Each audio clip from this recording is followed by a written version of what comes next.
This video is to show you how to create a chat group.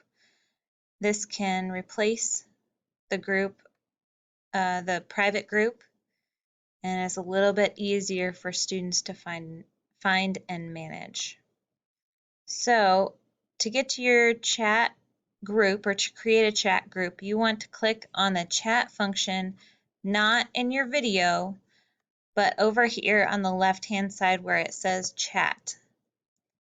I'm going to refer to this right here as your chat stack. It's usually organized by most recent at the top and then less recent as it goes on down. So with the most recent at the top, what that means is that as their day goes on, the more chats they're in or the more meetings they're in, the further down their conversation will go. So if it's something that they need to access every day, what I would do in your group is, or what they would do to find it again, is they would search, and they would search for whatever you called it. So let's say you called it Group A. Please don't call it Group A because everybody will call it Group A. So you're going to find Group A, and then I can click on it.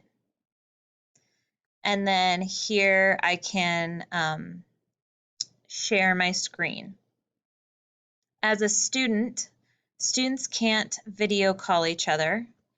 They can't audio call each other, but they can share their screens with each other. As soon as you click Share Screen or Screen Sharing, then you can turn your audio on. It will come up exactly like a meeting or a Meet Now would, but then you have to go ahead and in that turn your microphone on. Everybody will have to do that. So to create a group like this, what you're going to want to do is you're going to go to the Compose, and then you would enter your students' names. So I want BJ in my group, I want Holly in my group, and then you'll push this little arrow over here where it says create. So you'll click this down, and then you're going to write a group name here.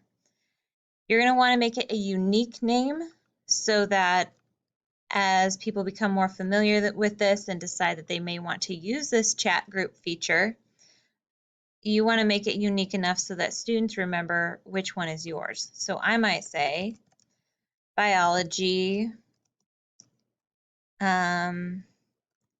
group Z. You can come up with a much better group name than I can, but that would at least help students to be able to find it and then find which group they're in.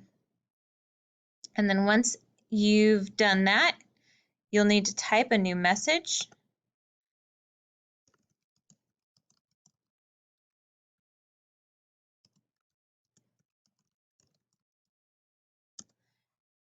And that will go ahead and start the group. And then as we're looking, it will be up at the top, but as I continue to have more and more conversations, then I can look for it by clicking this little filter right here and clicking and typing in biology group Z. Again, from there, they're going to want to click screen sharing in order to meet with their group.